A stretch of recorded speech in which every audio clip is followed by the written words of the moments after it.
Remarkable careers don't just happen, they're defined by a person's culture, global culture, and the culture. It takes a bit of risk, an ability to adapt, and a lot of resilience. I'm Leila Fataar, and welcome to Cultural Voices, a series of unfiltered conversations with people shaping and representing culture and creativity. In this episode, I'm joined by Joseph J.P. Patterson, founder of Trench Magazine and editor-in-chief at Complex UK. If you know UK music journalism, you'll know JP's name. And if you don't, trust me, it's time you did. Born in South London and raised in Wellingborough, JP's journey into journalism wasn't textbook. No degree, no internship, just blogging about raves and backing himself. That same energy has led him to mentor and always champion underrepresented voices and stories in the music scene. Well, first of all, thank you and welcome to Cultural Voices. Super excited to have a chat to you. I've known you for a long time. So I don't think we've ever really talked about or had enough time to spend about how you got to where you got to. Know what you've done, big achievements and accomplishments, we'll talk about that. But I guess, this podcast is really about just trying to get under the skin of how people's careers and lives have been shaped by where they're from, their background, their interests. So let's start there. Tell me about your background and upbringing. Where you from? What was it? Okay, so I'm from, I was born in South London, Stockwell. Okay. Yeah. Or St George's School. I grew up there until I was about 13, and then I moved to Wellingborough. So me and my mum moved, family split up, moved with my mum to Wellingborough, which is a town in Northampton, and grew up there ever since, really, until I moved back to London when I started Complex. So it's been a bit of a back and forth journey, and I still go back and forth. When London gets too hectic, I have to take a trip up. It's a good escape, is it? And you were what, 13 when that happened? Yeah, when I didn't start. Well, I just started secondary school. Right. I can't remember the name of secondary school. That's how quick it was. I can't even remember the name. Yeah, but I think importantly, that's such a crazy age for that to happen. Yeah. It's such a pivotal age, that sort of early teenage years, to move from everything you know into a new place, into a new city. That can be quite tough. How do you think that has shaped how you see the world today? Yeah, I mean, I don't know. Because people kind of think when you're in a small town, you got the small town mentality, but I think I had the London thing, and then the up north thing. I think it kind of broadened my viewpoint of the world, really, as opposed to just London. Like you saw how everyone, there's a culture in Wellingborough where I lived. There was a culture, a whole, black culture, and some people don't think outside of London there's nothing going on, but it was very active in the good way and in the bad way, in both senses. So so I think it kind of, I benefited from having both sides of the coin. And I think you're right. I think everyone goes, it's London, and obviously there's so much talent elsewhere. So I think that's really, really, really good to understand, and it'd be good to understand like what that meant in terms of, overcoming that move. That split in the family can be tough too. How do you think that has given you a point of view around your life and career? Like, do you think that has, made you more resilient, or do you think you're more cautious now about things? How do you feel about how you move? Yeah, I could say I've been, resilient, even a little bit of caution that you just mentioned. Like, I don't know. It's hard to explain because we was a tight family, like close knit family. So for that to break up, it was a big blow for my, I don't know, but we got over it. But that's a hard question. You got me thinking. Maybe that's for another pod. Okay, cool. We can talk about that separately. That's fine. Okay, let's get back to the work and yourself. So tell me about your personal values. Like, how does that influence your decisions, professional decisions, and your leadership style? So, what is it that you value, and how do you bring that into what you actually do?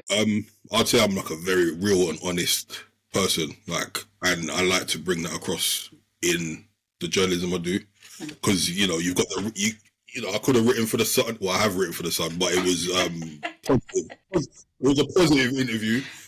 But like the journalism I kind of focus on and do is very much an uplifting type of journalism. We're not here to catch you off guard like most journalists are supposed to do on, get the clickbait.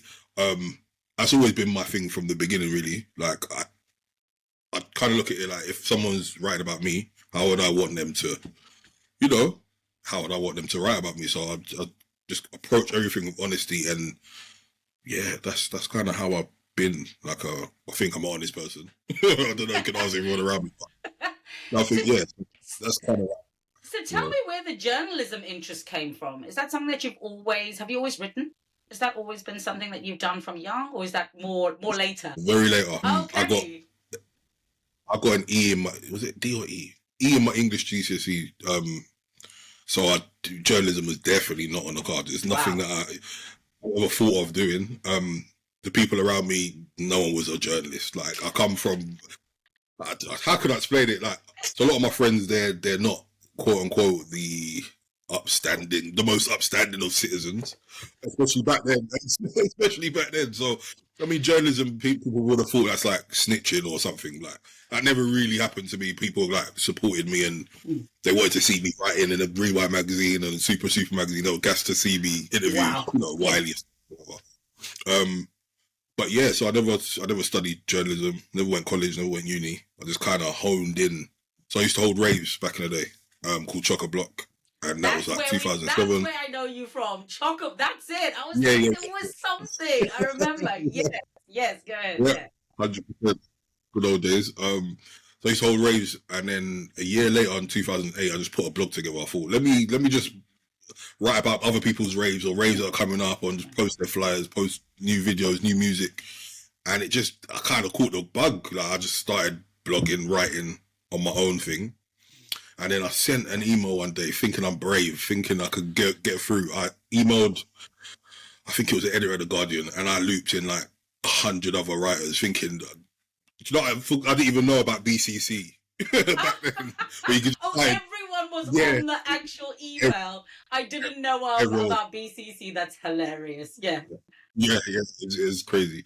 And the pitch that I sent was so badly written, the editor was like, don't email me again until you can put a sentence together. And then everyone else started emailing saying, yeah, take me off your mailing list. I was like, oh, what have I done here? Like, yeah, but that kind of put a battery in my back. So I thought, let me hone my skills. Let me see this journalism thing and see how I can better my skills. And that's what I did. I still wouldn't say I'm the best writer. I'm a better editor than I am a writer, but I've kind of got to a point where, I've done my thing, and I'm proud of myself. Just off the back of that, and that Guardian editor definitely commissioned me to do a cover story. So it's just like full circle, Yeah. That must have been amazing, though, because that is quite an accomplishment. You know what I mean? It's kind of like, and I feel like that is such an inspirational story where, that's where resilience comes in. And that's also probably where that younger resilience was like, don't give up, try, go ahead to do something that you're really passionate about. And then to get a cover story from that same editor. Yeah, we'll take that. We'll take that. So tell me now, so you've risen to, editor-in-chief of Complex UK. And I remember when that happened, when they came in as well, because obviously being an XPR, Complex USA and Sneakers, I was, I knew the publication and brand well. That's a big title. And then, of course, I remember Trench when it launched, big fan, and still am. So I feel like, obviously, there's a music connection. Tell me why music specifically is the passion for you. Because obviously, does it come from that sort of early Chock-a-Block days and before that, obviously? Tell me about your love for music and how you've intersected this journalism and focused in on music. Well, it started from the household, really. Obviously, my dad's a preacher. He's got his own church. Okay. So we come from a Pentecostal background. I wasn't in the choir, but everyone in my household could sing. Me, my sister, my brother, we all had voices. My mum could sing. My dad not so much when he sees this. But yeah, we all had a voice and like a talent. But and then my brother ended up becoming a garage MC, jungle MC. He used to like MC around the house. Like my mum used to think he was losing it a little bit, but that's like where I first kind of that's where I kind of first saw the like lyrical thing. Like when I think back, he was doing this way before all this grime, and do you know what I mean? That's where I kind of saw it. But that's so I come from like a kind of musical kind of background, kind of, if you want to say that. Like no one can play piano or anything. I wish I could play piano, but yeah, we all had like a talent. So I think music's just always been a part of my thing, and then obviously holding raves. Like when I moved to Wellingborough, I wasn't a grime head at all. I was R&B, hip hop, gospel, church boy, smooth, church boy. Yeah. So you know, started hanging around with the kids on the block, etc. And they were in grime. They were all MCs. Like, I got MC. I've never written. Well, I've written a bar before, but I'm not an MC. So it's never been a talent on mine to write bars and MC. But even back then, my friend used to ask me, Jay, what do you think about this bar? What do you think about this lyric? Like I never got it back then because I never moving from London to Wellingborough so early. Like I never really had that London boy. I don't want to say anger, but like there's growing up a black boy in a city of London. There's definitely a feeling that you have just being in the concrete jungle or whatever. But when I moved to Wellingborough and I lived a little bit of life and I saw things and I did things and just being a young teenager, like I kind of understood where the bars and where the just some of the stuff they were saying, so I could like link things. And so it wasn't so much a far away thing. Sit in the corner when they used to have MC sets. I used to sit in the corner and think, "What is this, bro? What is this noise I'm hearing?" Well, until I got a bit involved and just saw life outside of the church because I was a church boy, and you know, once I started living a little bit, you got it. Yeah, in that, you understood more. I can't exactly, and then just passion just grew, and then when I was 17, I held my first rave in Northampton. Booked Skepta, Tipsy Stride. This is way before they were £100,000. Yeah, like I saved them all my pennies, and like it was an iconic local rave. People still talk about it now. So. Amazing. Yeah. I love that because it's kind of like I think people forget that people start somewhere, and I think that's important to really understand. That's why this pod is about the career path. As opposed to just the end bit. Like people need to understand there's a whole lot of graft that goes before this, you know what I mean? And a whole lot of mistakes and a whole lot of challenges. Can you share a personal challenge or what you thought might have been a failure that really profoundly shaped a project that you're working on or how you acted or how that how that built more resilience for you? Was there anything that stands out you're like, or was it that Guardian piece that was just like so badly written? I love that story. I literally love that story so much. I relate to it so much. I should try and find that email. I think it's in my old email somewhere. This is a tough one because I think that kind of question still relates to today, really. We're still hustling, still trying to get the bag, still trying to get, work with people who kind of understand where you're coming from, understanding the brand, understanding the mission. I think that's an ongoing thing. I don't think there's ever been one. There's been many where I thought, do you know what I mean? How's this going to work? How's it going to end up? But so I think that's an ongoing thing. You just have to stay in there, man. Just keep yourself in the mix. So it's not just one thing. It's just constantly challenging yourself and overcoming. I mean, it comes back to that resilience, I feel, which I actually think is so important, and consistency. It's kind of like it isn't enough to just do one good thing. You got to do it over and over and over again to actually, land something and resonate, which you definitely have. I mean, everything from, all sorts of magazines, including things like GQ. And of course, being, the Mobos, and these other places, like these are themselves institutional, but they also want your point of view, which, is incredible, actually, JP. You know what I'm saying? So really big Thank up you. to you, to be honest, especially coming from that Yeah. first Guardian email. I love it. I really, really do. I love that story. So tell me something about how you think all your experiences have prepared you to sort of think differently in your career. So journalism itself is one of those industries that um, it's the same as me in a way, our story, because we both didn't have formal education in the thing that we do, basically, right?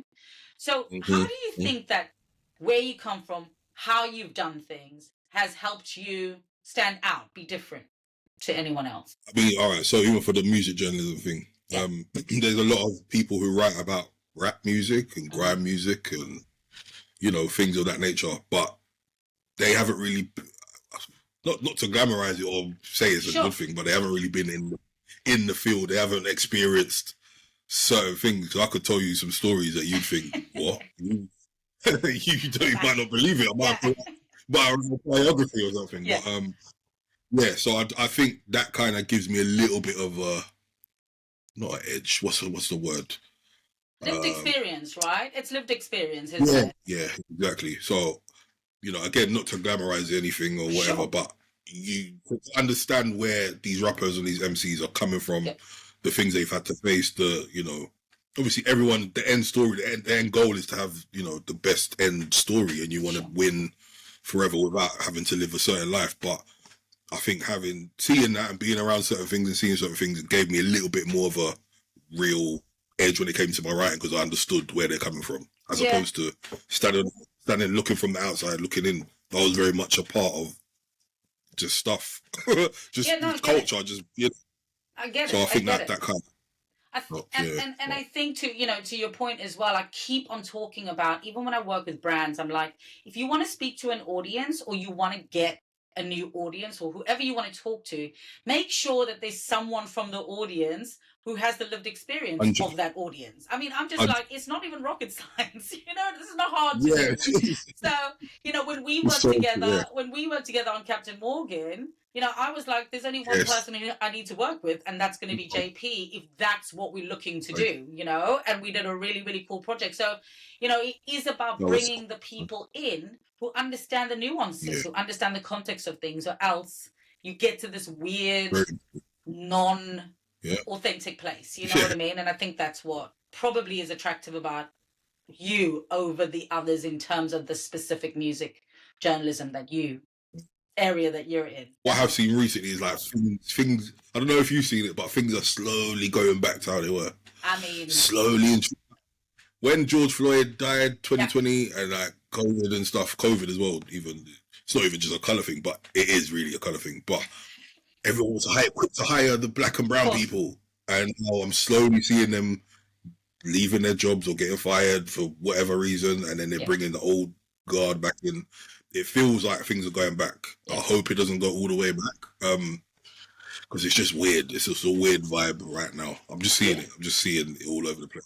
So I mean, I don't it know. is it is concerning, to be honest. I mean, I think it's across a lot of industries, which is another reason 100%. why I wanted to do this pod, because I need people to see that there's so much Yeah. talent and that it doesn't necessarily have Mm. to come from a traditional place. You know what I'm trying to say? It's like people are doing things. We're out here, if you want to call it that, and Yeah. it's Yeah. really important not only for younger people who are looking to people like you and going, that could be me in not in in Northamptonshire or wherever it is, but also for our industry to understand that talent can come from anywhere, and the more authenticity they want, which they talk about all the time, the more they need to Yeah. work with people from these different cultures. It's not that hard. Very, very true. Um, so Very, yeah.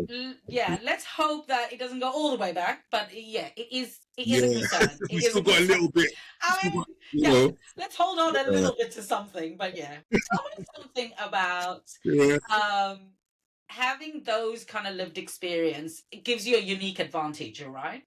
And It so, does. how does that It does. help you solve problems or create opportunities for yourself? Do you leverage? How Mm. do you leverage that sort of like lived experience of these things? That's a good question.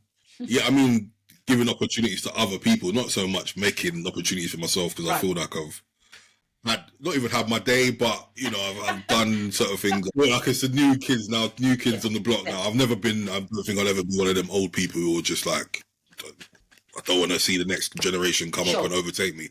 Let them come through. Let's build them, because they're the future. And they'll always respect what you've done, and you know. But it's about the new generation, like new writers, new creators, photographers, content creators. I'm definitely like in the. I know about Kais and that and Ty Lil streamers. I shouldn't know about them, but I make sure I'm still very much in. You know, like I think I'm still 21 in it, but mentally, but I mean, but yeah, no, you gotta still just, you know. I literally have that feeling. I even said to my husband Luke the other day, I was like, I'm 51, but I feel like I'm 20 in my head. But I'm tired. Now I'm exhausted, you know what I mean? Whereas in my head, it's still probably the same, and probably as silly as then as well. But cool, I love that, because I think creating opportunities is needed for everything we've just spoken about, and opening the gates, of course, for talent, which is out there, and we know that as well. Can you share an example where this kind of perspective, or opening that gate, or bringing someone new in, or solving a problem, created a breakthrough success for a brand, for any publications, for the culture, for the industry, you know, because of that unique way of doing things? Was there anything that kind of was unexpected but was successful? Could be personal, could be for a brand, or for a magazine, or someone else. Well, I mean, I want to keep it so homegrown and real. Good. I think launching Trench magazine in 2017, I think that solved a big issue in the journalism space, because there was a lot at that time. We launched it. There was a lot of the reporting was not on point. You know, they're missing so many key things that are so bait. If you look on Google, it's straight there in front of your face. But they weren't doing the due diligence to our scene, our culture. So I think launching Trench was like, because we know the culture. Me and Hyper Frank, we know the culture. We know it. You know, in our sleep, because do you know what I mean? Type of way. But I think that launching Trench was like a big deal, because like we look at Trench as like the Guardian for the streets. It's high quality journalism, quality writing. You know, even our captions, we make sure the quality is on point, because you look at certain other platforms, not pulling anyone down, but I think we need to just put more value on who we are as a people, as a culture. And if that means writing a sentence a little bit, I'm a little bit bougie now. I'm like, you can't even write, and I'm turning to that Guardian writer. You're the Guardian editor. You're like, can you come back to me when you can write a sentence? That would be great. Yeah. It's not good. It's not. I need to fix that. But yeah, no, I just feel like we just put more value on the culture, and just you know, if you value it, learn how to do certain things properly. That's really it. Do you know what I mean? It's not me being looking at anything, but as growing people, we should want to know things and know better. Like, if you're writing a cover story, why does a cover story only have 200 words? Like, it's just like there's certain little things I see, and I'm just like, I wish I could help them. I wish I could, but certain people might not want the advice or whatever. But I do get a lot of emails asking me for my advice and stuff like that. So that's good. I like seeing that, and I like seeing young people and just people in general doing what I did, and kind of like, you know, trying to make their way. So it's inspiring. It inspires me to keep going, really. Do you know what I mean? I totally hear you. I quite enjoy being asked for advice, and especially if there's something that I could share that's practical, you know what I mean, that actually makes a change and a difference. Because sometimes you can share stuff that's inspirational, great, but like sometimes you just need like a really practical, like yours is like 200 words for whatever, you know what I mean? You need something that's more than just like, can you do something that's, you know, crazy? So I think that practical advice for young people is super, super, super important. So do you see Trench as sort of a manifestation of your personal story? Have you put everything into that? Has there been any time where you have to put something in there that you weren't really feeling personally? How do you sort of address that, where, you know, it's not against, but maybe not exactly connected to your personal story because it's so it's such a projection of you? I'll be honest, like, I'm still editor-in-chief of Trent, so I kind of commission what stories I think will work, and like work with each writer to make sure the story's on point, because Trent is my baby. Anything that goes out, no one's really looking at anyone else, they're looking at me or Hyperfrank, so we have to make sure everything's on point. Even complex, I'm still like, have to tweak things, even if it's a new story. Because everything will come back to me, so I just want to make sure I'm very much a, what's the word? You know, when people overlook things, like look at things too much. Like, you're a boss and you're looking over. I'm not that deep, but like, I do want to like oversee things before it goes live.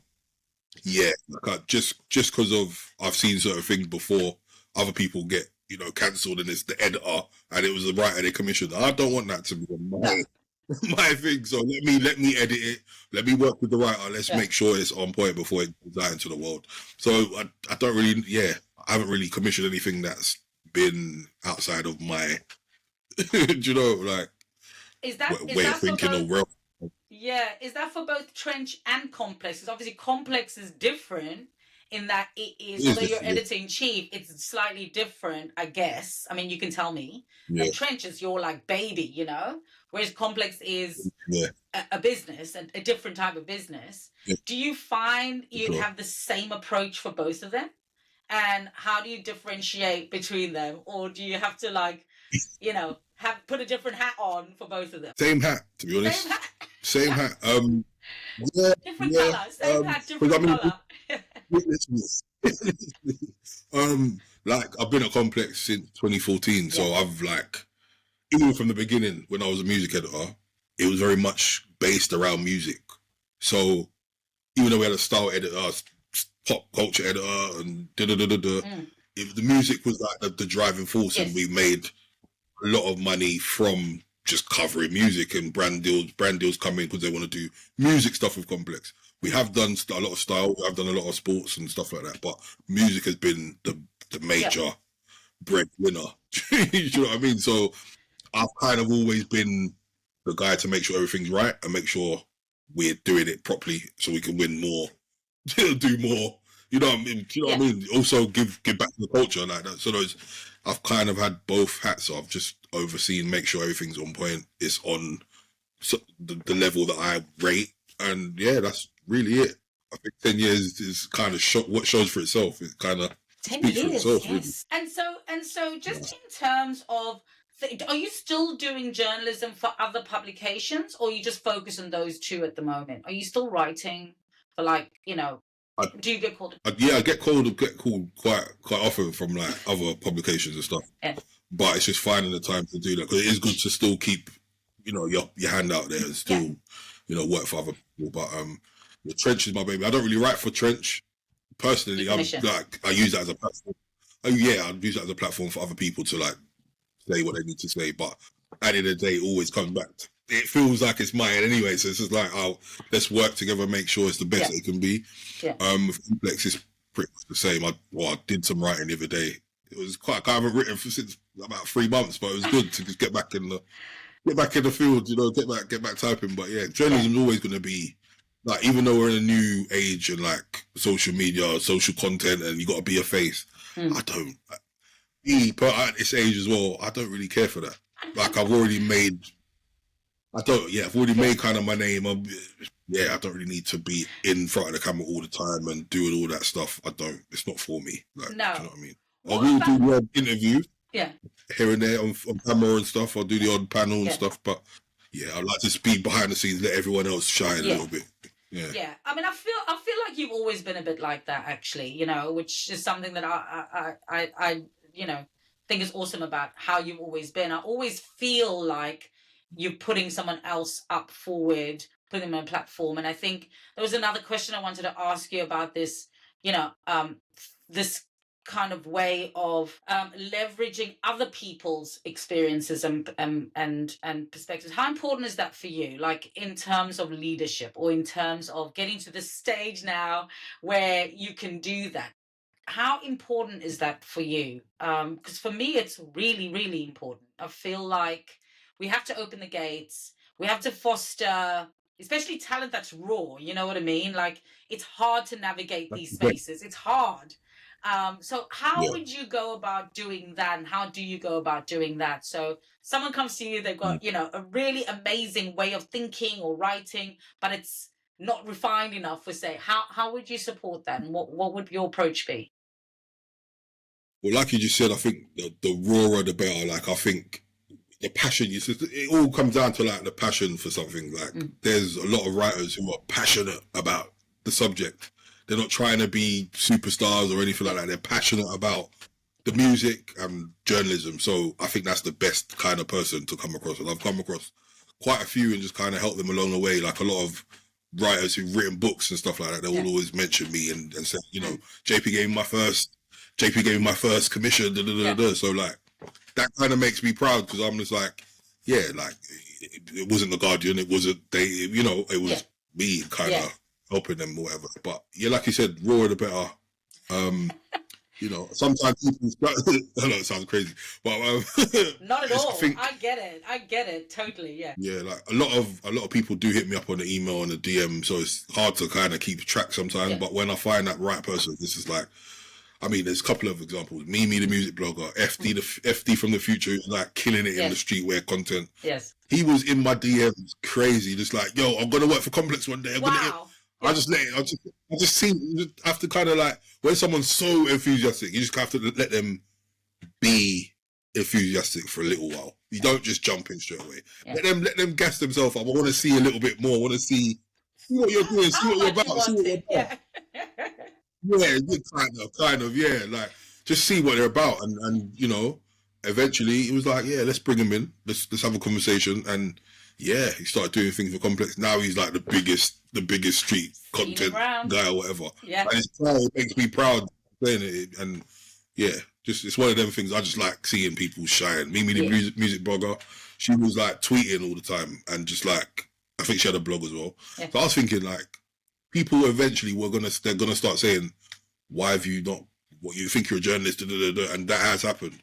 Really? So it was just like, getting her to write for Complex, I think she even values that, because now she's got the journalistic. Do you know what I'm saying? You can back that up. You can say I tweet all day, but I've actually got bylines, a certified, byline, and it adds a little bit of credentials to what you're doing. So I find that that's just it does, and I enjoy that. I think when I started Platform 13, actually I created it in a way where we curate the team according to the project or whatever we're trying to do. And one of the key things for me was, as someone who was brand side, if you want to work in communications and brands, it's hard to get your foot in the door unless you've had experience with brands, right? So one thing that I hope has helped, that sort of talent, that raw talent from my side, is that now they have a project with a brand name on their CV if they freelancers, whatever they want to do, because it does make a difference to be looked at in a certain way and to even get your foot in the door. So I totally understand what you're saying. I think it's important, and I think it's good to actually have that raw talent matched up with someone who's experienced, because that is where you get this amazing combination and really helps to learn. I mean, everyone has had to do that at some point. I think it's important, and with that, I think from what you're saying, because I talk about empathy a lot. And I talk about how that is shaping and needs to shape leadership, right? What is your leadership style? I mean, you talked about being raw and honest. Real and honest.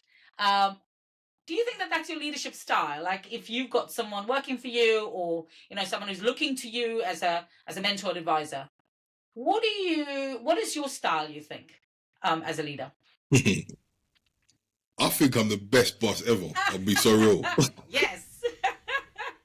No, I'll be honest, because even now when someone's like, oh, can I take this day off? Can I do this time? I'm just like, yeah, fine, as long as we do the work. Yeah. My thing is, as long as we get the work done, I don't care. I don't like, because I know I don't like to be structured and too, I don't like to be, But yeah, there has been some time I have to be a little bit firm, but it's very rare. In like 10 years, it's very, very rare, because everyone around me, like, we got the same goal. We want to win. We want to make sure everything's on point, and cover and do whatever needs to be done.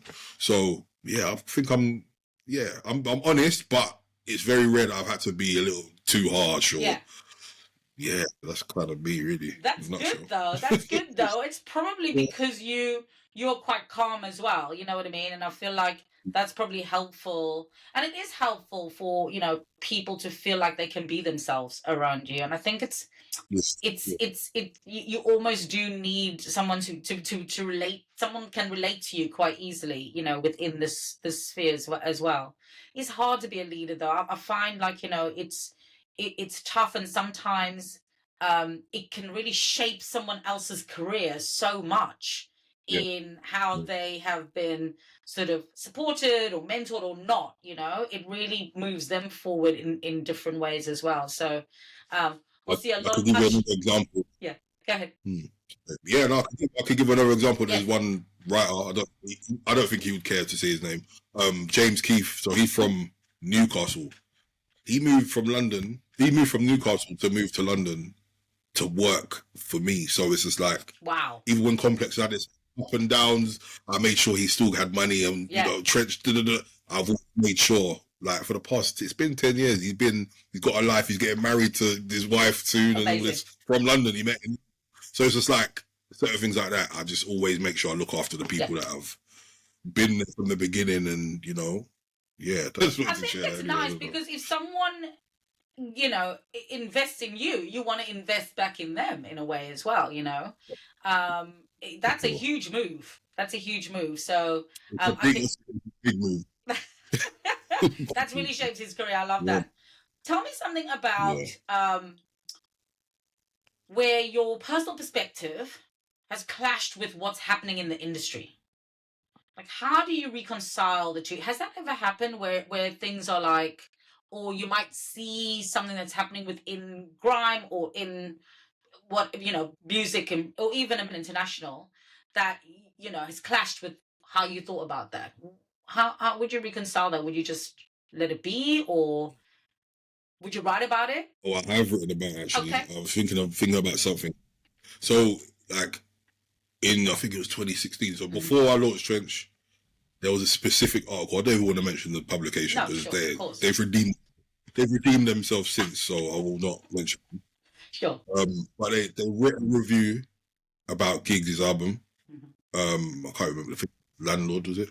And they instead of putting rate RATE, they put RAPE. Woo. And that blew up crazy. People are like, what? What? It's Google. There's genius.com. You can see the lyrics verbatim, and you still get it wrong. Wow. So that kind of put a fire lit fire in my belly to like, we need to do something. I wrote an article off the back of that. Right. Saying we need more black writers, because at the time it just felt like all these publications, they're using white writers to write about black music, and you could just feel the emptiness. You could feel there was no relatability. You're looking from the outskirts, looking in. Don't get me wrong, there's some brilliant white writers. It's not a black colour thing, but specific thing. It really made me like I had to take a stand. And when I read that article, that blew up as well. That was like a viral thing for me as well, because it was like, we do need more black music writers that will understand, get it from the jump, and not make a mistake like saying rape instead of rate. That is a big mistake to make. That is crazy. Whew, yeah. You know what I'm saying? That's very damaging to someone's career. And Giggs already had like police trying to lock him down, and so to have that on top of that, it's diabolical. So I read that article, and it was well received, and then I launched Trench off the back of that specific thing. There was a lot of other things, but that was like a major thing in the it is, man. Well, thankfully you called it out, because it is really dangerous, and it's as you said, what a difference in a letter, and what a difference that makes, like, beyond. So I guess that's what the need for something like Trench was, as well. So props to you on that. Tell me about how your personal views have evolved over the years. So if you look back and you look to now, have your personal views of the world, of the industry, of music, of journalism changed? over the years, like from that starting point to now? And I still wake up every day just excited to see who's dropped the latest tune. I still feel young. Like, yeah, who dropped the latest tune? What article? Who's writing what about grime today or UK rap today? And read this. I've still got that excitement. Still, I don't think it's really changed. But in terms of like the industry, I've been in it. There's a lot of fakery. I don't like to be in the mix too much. Mm-hmm. People invite me out to all these parties. I'm just like, I don't want to be around. I've got my own friends. I don't need to be fake with you lot. But yeah, like there's just obviously because like over the years, a lot of money's been pumped into the scene. There's millionaires, a lot of millionaires in the black music space. So it's just like things have changed. People have changed. Yeah. But like, yeah, always keep to the root. Keep it as gutter and gully as ever. Even though we can all flex and floss and that, but it's always good to keep rooted because that's where the innovation comes from. The basics. When you go back to even Skepta, when he went from, making shiny pop records back to the grime thing, that's like a great example. You went back to the roots. It's always the underground, the roots. That's where you need to be. Not even need to be, but just have a connection to that at all times. So you don't lose sight of, the mission or sight of yourself, really.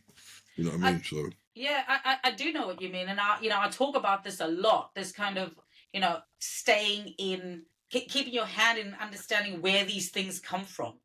This is a reflection of society, basically. You know what I'm trying to say? Yeah. The lyrics, everything is a reflection of the generation that we're in. I talk about this a lot. I talk about culture being the stuff of life because it's reflecting the society, whether it's through music, whether it's through fashion, whatever. It's a reflection of what's happening. It's a snapshot. It's an archive of where we are in time as a human race.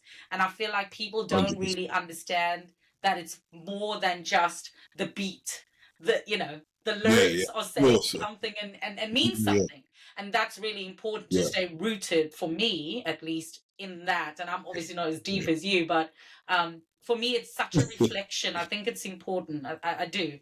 I talk to brands about that a lot because brands can look at just the top layer as opposed to the roots of where it's from.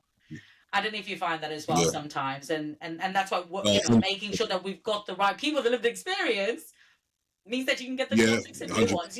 As I said, not rocket science, but still a way to go. No, brands, 100% agree with you, especially brands like it's like sometimes when you win them, it's like you win the project and they still are a little bit wary. Some, not all, but they're still a bit wary. Like, okay, we've given these people some money to do this thing, but we still want a Hawkeye and make sure they don't trust. They don't think some brands trust you all the way. So I think that needs to be eliminated. You've seen the evidence. Let us do what we need to do.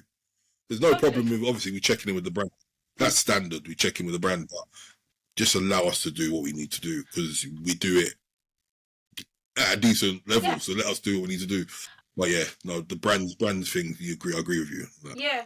And I think it is like, it's scary for brands. I've been on the other side and you're like, oh my God, is it going to hurt the brand, whatever? But it's how you do it. Yeah. If you collaborate together, but you've got to trust the people that you're bringing in. Like, I don't know, else why are you bringing them in? Exactly. I don't know, you know what I mean? So it is, but it's not easy on both sides. And I feel like that's something that I think through my experiences that I call it a translation service. I'm like, I can translate AP into this brand and this brand and what they need to do together. And that I call it, as I said, translation between corporate and culture. And because I feel like they're different languages, and that's where sometimes there's a miscommunication on where and how things are. But you've worked with brands for a long, long time, so I guess but I think younger people coming in, there's a way to navigate to get your point across, and a way to do that. And I think that's important. If you don't have access to these spaces, it's really hard to know how to do that. That's something I had to learn really, really in a hard way when I went to Adidas for the first time. I was like, what is going on here? Yeah, I don't know, but it was a big learning curve. Tell me something around. Before we go on, I have to give props to you because you've been about for a very, very long time, like, and I see how you even talk to brands and how you approach just certain projects is very, how can I word this without, it's not offensive, but you're very stern because you know what you bring to the table. No, it's cool. It's good because people need to see that. Like, especially brands, like, we know what we're doing. Just allow us to do what we need to do. Yeah. And I think there's not a lot of people like you in this space. So big props to you, man. Oh, thanks, Jesse. You know what it is? I just want there to be mutual respect. You know what I'm trying to say? And mutual benefit on both sides. And I don't think one can, you know, and that's why I call it a translation service, because it's, there's got to be mutual respect. I feel sometimes it can skew the wrong way. And that's important because, you know, I'm from more where you're from than I am from this side. So where there's a way for us to bridge it, you know, that, but thank you so much. That means a lot to me. What would you like people to take away from your story, personally and professionally? So someone's watching this, they understand a bit about where you're from, and what you've been doing. What would you like them to take away from it? That young person in Northampton, what would you say? It sounds cliche, but just keep at it. Because like I said, you know, I taught myself journalism from scratch. I had no mentor, I did no internship. It's not like I didn't want any, it's just like it just didn't happen for me. So I think it's like, look within sometimes. You don't always have to look outwards, because I did it. I'm not saying you shouldn't. By all means, get the internship, get the mentor. Is 100%. I'm down to mentor people all the time. But I think if you've got a passion for something, see how you can finesse your skills a little bit more instead of always looking outwards. Just looking inwards sometimes. I think I've learned that over the years. It's not so much what's going on. You have to look in a little bit deeper. Sounds a bit emotional, isn't it? But it's the truth. Yeah, but that's right.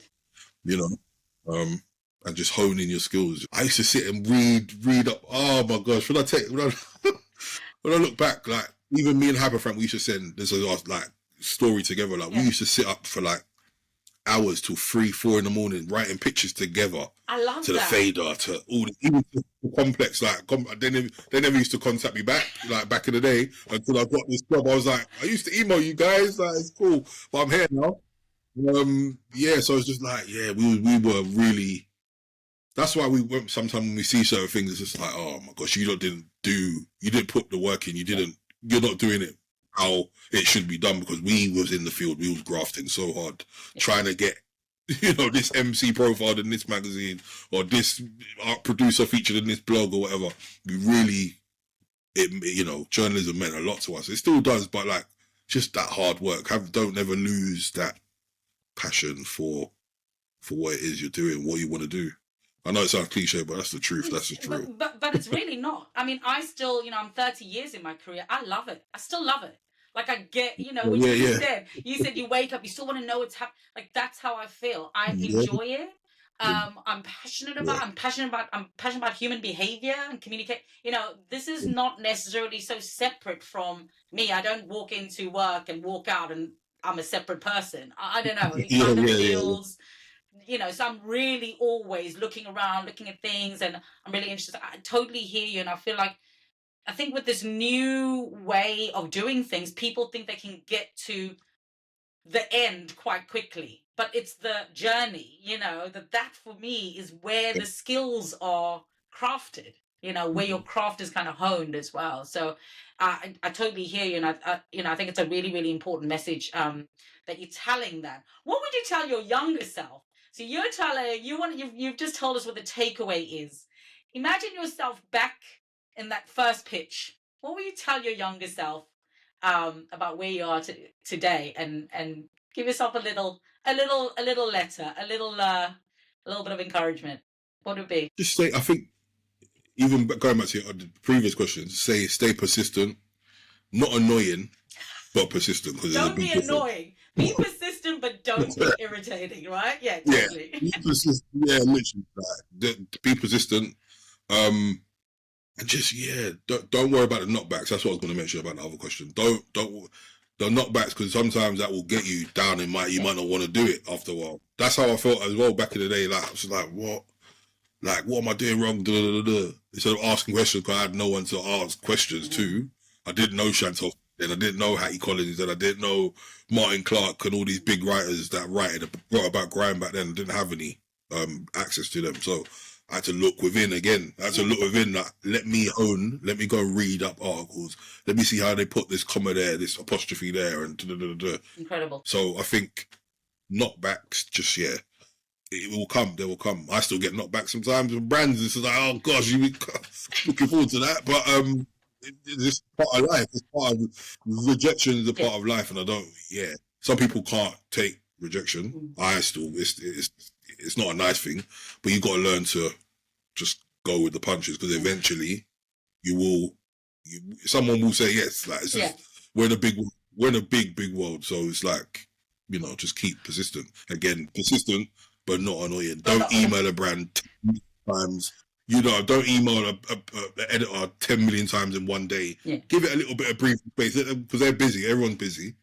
So it's just like using your brain and just trying to, elevate. How would you have known? So just jumping into that persistency, I mean, how long do you try and you've been rejected before you go, you know what, this is not for me? How do you, not you, but like, what would your advice be to someone? Because sometimes people want to do something, but it's just not for them. And there's other ways to be within the culture that you love for music. So music can be writing, or it could be rap, it could be whatever, right? So, but if you're going, okay, this is not happening for me, how long would you wait? How long do you wait, and what should you do? It's a good question, because like, even when I got my first commission, it was for Super magazine. And I remember they eventually Super magazine. I remember Super. Yeah. You got it from the time.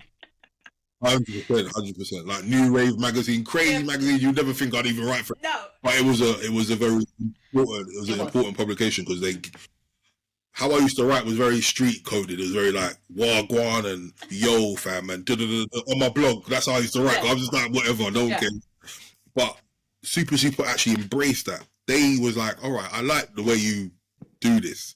Let's put this in print. So I would write columns and interview people, like, yo fam, what's good? Talking like how I talk to my friend, and like, they didn't edit it. They edited it to make it make sense a little bit. Do you know what I mean? But I think there's someone out there that will take your skill and help you own it. I think that is don't worry about how long it takes. Still be persistent, but there will be that right person who sees something in what you do, the value of what you do. Do you know what I mean? Like Super, they embraced it. But then eventually they helped me to learn how to construct a proper, without the street slang. Do you know what I mean? Yeah. So it's always about finding that right person that kind of sees the value in what you bring to the world, really. Because, there's space for all types of people, right? And that's important. You don't have to conform to be this type of journalist or this type of definitely. And I think that's a really important message that you've just put out there as well. And so thank you for that. I remember Super as well from back in the day when I was a PR. I mean, this is us showing our age here, JB, to be honest. But what does success? Our last question. What does success look to you now? So if you look back at the beginning of your journey and you look back and you look to today, has the measure of success changed for you? What was it then? What is it now? I don't know if it's changed, like, because people will say, oh, money comes and goes, but like, it's what legacy is the most important. Right. Like, I want to know in 10 years time, 20 years time, you can Google or research something and you can see my name attached to a great piece of writing or a great project. Legacy has always been, well, it's not even always been. Back then, it was everyone's hustling. You're trying to make money or whatever. But I think for the past 10 years since I've started Complex, this is like legacy. We want to make sure that whatever goes out into the world, people will value it in time to come. I approach everything like that. Project, any article, any brand that I work with, any, artist working with a media trader, anything that I do, I want them to remember certain things for time to come. That's always been my thing, legacy. Okay. So, yeah. Fantastic. I love that. That's a really perfect ending to this incredible story. I've learned a lot today, to be honest. So thank you for that. I've learned a lot about you. So thank you for that. And I think it's going to be super, super helpful for, both brand side, people's side, the industry, and also for those young people who may be, going, oh my God, I keep on trying and nothing's happening, nothing's happening. I Yeah. think, seeing your accomplishments, will hopefully be able to inspire someone to go, yeah, that could be me. You might be getting a whole bunch of emails through going, can you check my work? You put it out That's there. cool. But JP, That's thank cool. you That's cool. as always. A pleasure as always. It's been years, but thank you so much for your Yeah, time. I'll speak to you soon. appreciate it. Bye. Appreciate it.